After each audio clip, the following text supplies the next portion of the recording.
Shalom, selamat pagi, selamat bertemu kembali dalam renungan pagi hari ini.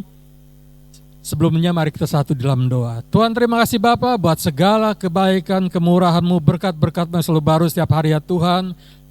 Kami mau selalu belajar untuk selalu bersyukur Tuhan, karena dalam bersyukur ini ada sukacita dalam kehidupan kami ya Bapa. Terima kasih Tuhan, biar sebentar renungan pagi hari ini yang akan kami dengar, boleh kami mengerti dan juga kami melakukan ya Bapa. Di dalam nama Tuhan Yesus kami sudah berdoa dan mengucap syukur, haleluya. Amin. Renungan pagi hari ini saya beri judul Tuhan memberkati hidup kita semua. Saya akan bacakan di dalam Lukas 24 ayat 50. Demikian firman Tuhan. Lalu Yesus membawa mereka keluar kota sampai dekat Betania. Di situ ia mengangkat tangannya dan memberkati mereka. Ketika Tuhan Yesus terangkat ke surga, tidak lupa dia memberkati orang-orang yang ditinggalkan, terutama untuk orang-orang yang menjadi murid-muridnya. Dalam yang menjadi tema dari renungan pagi ini, kenapa Tuhan Yesus mengangkat tangannya dan memberkati murid-muridnya dan juga orang-orang yang ada pada saat itu. Yang pertama, Yesus memberkati mereka untuk yang terakhir kalinya secara langsung. Karena Tuhan pada saat itu akan terangkat, dia memberkati yang terakhir. Karena berkat terakhir itu diberikan karena Tuhan tahu banyak hal-hal yang murid-murid atau orang-orang yang mengikuti dia itu yang mereka perlukan. Tuhan sangat tahu dengan kebutuhan mereka, makanya Tuhan memberkati mereka pada saat Tuhan Yesus akan terangkat ke surga. Kenapa Tuhan Yesus memberkati? Karena Tuhan tahu bahwa manusia butuh dengan yang namanya berkat. Tuhan itu tahu manusia itu sangat-sangat memerlukan kekuatan yang daripada Tuhan. Berkat Tuhan itu bukan hanya berkat materi. Karena kita juga belajar bahwa orang yang mendapatkan kebahagiaan, orang yang mendapatkan sukacita, orang yang mendapatkan kesehatan, apapun itu. Jadi berkat-berkat itu bukan hanya sekedar dari materi. Kalau orang materi, semua orang bisa. Yang gak kenal Tuhan pun dia bisa mencari materi. Dia bisa memenuhi kebutuhannya dengan dia bekerja keras. Orang yang bekerja keras secara logika manusia dia akan mendapatkan hasil yang banyak. Orang yang bisa bekerja keras dia pasti akan bisa memenuhi kebutuhan hidupnya. Tapi yang berkat yang daripada Tuhan ini adalah berkat yang tidak bisa dipikirkan oleh manusia, yaitu bahwa Tuhan itu memberkati kita untuk kita bisa dipenuhi kebutuhan hidupnya. Terutama untuk murid-muridnya, bahwa Yesus tahu bahwa beban yang ditanggung oleh murid-murid pada saat itu sangat berat. Kenapa? Karena agama Yahudi itu nggak menyukai dengan orang yang percaya dengan Tuhan. Dan mereka tidak mengakui.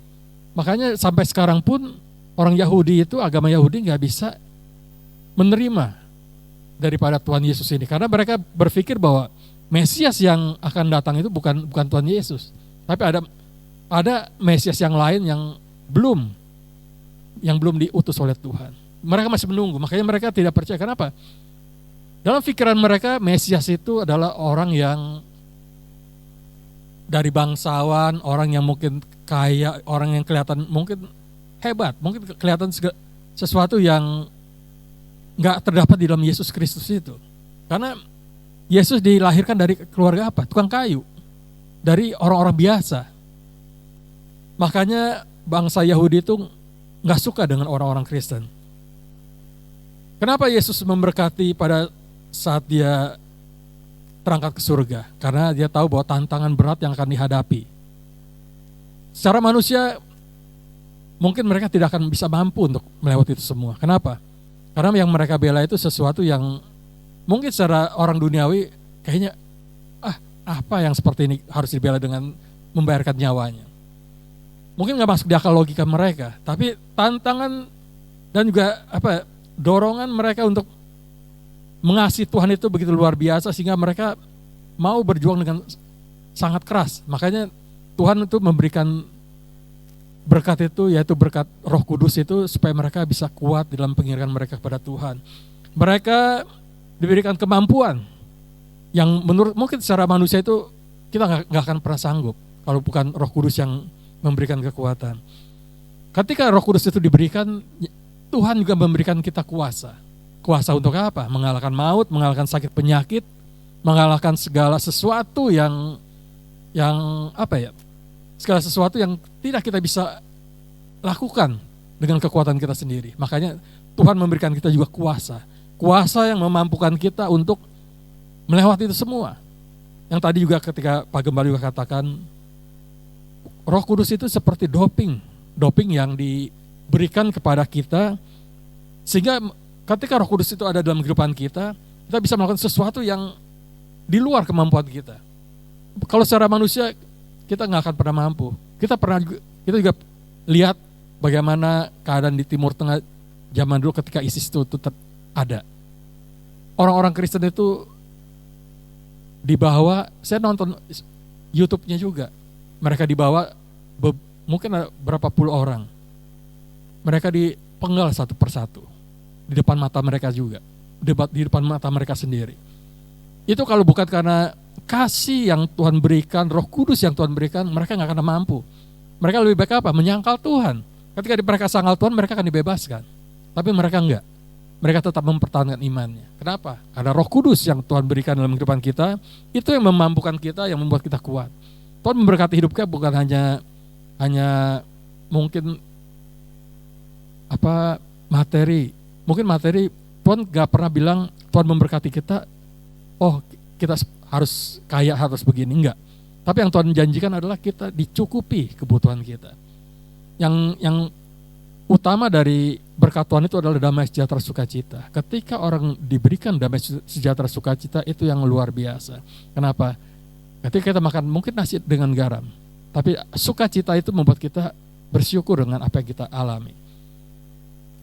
Tuhan memberkati hidup kita hari lepas hari sampai pada kita nanti menghadap Tuhan. Dia tetap akan menjaga kita, dia akan memberkati hidup kita. Dia tidak akan pernah meninggalkan hidup kita sedetik pun. Mungkin yang sering kita lakukan apa? Kita yang meninggalkan Tuhan. Kita yang sering melupakan Tuhan. Tuhan memberkati hidup kita, tapi kita yang sering gak menghargai setiap kebaikan kemurahan Tuhan. Biar firman Tuhan pagi hari ini, Tuhan selalu memberkati hidup kita, jangan pernah kita lupa, Tuhan mengasihi kita sampai pada akhirnya. Dan Tuhan tidak akan pernah meninggalkan kita sedetik pun sampai saat ini. Amin. Mari kita satu dalam doa. Tuhan, terima kasih Bapa, Kau luar biasa. Kami tahu Tuhan, berkat-Mu selalu baru setiap hari. Berkat-Mu selalu membuat kami bersuka cita Tuhan di dalam Kau ya Bapa. Terima kasih Tuhan, berikan kami damai sejahtera, berikan kami kebahagiaan dalam kehidupan kami Tuhan. Sehingga kami boleh terus berjalan sampai pada akhirnya Engkau datang yang kedua kalinya ya Bapa. Terima kasih Tuhan. Di dalam nama Tuhan Yesus kami sudah berdoa dan mengucap syukur, haleluya. Amin. Shalom, selamat pagi, Tuhan Yesus memberkati.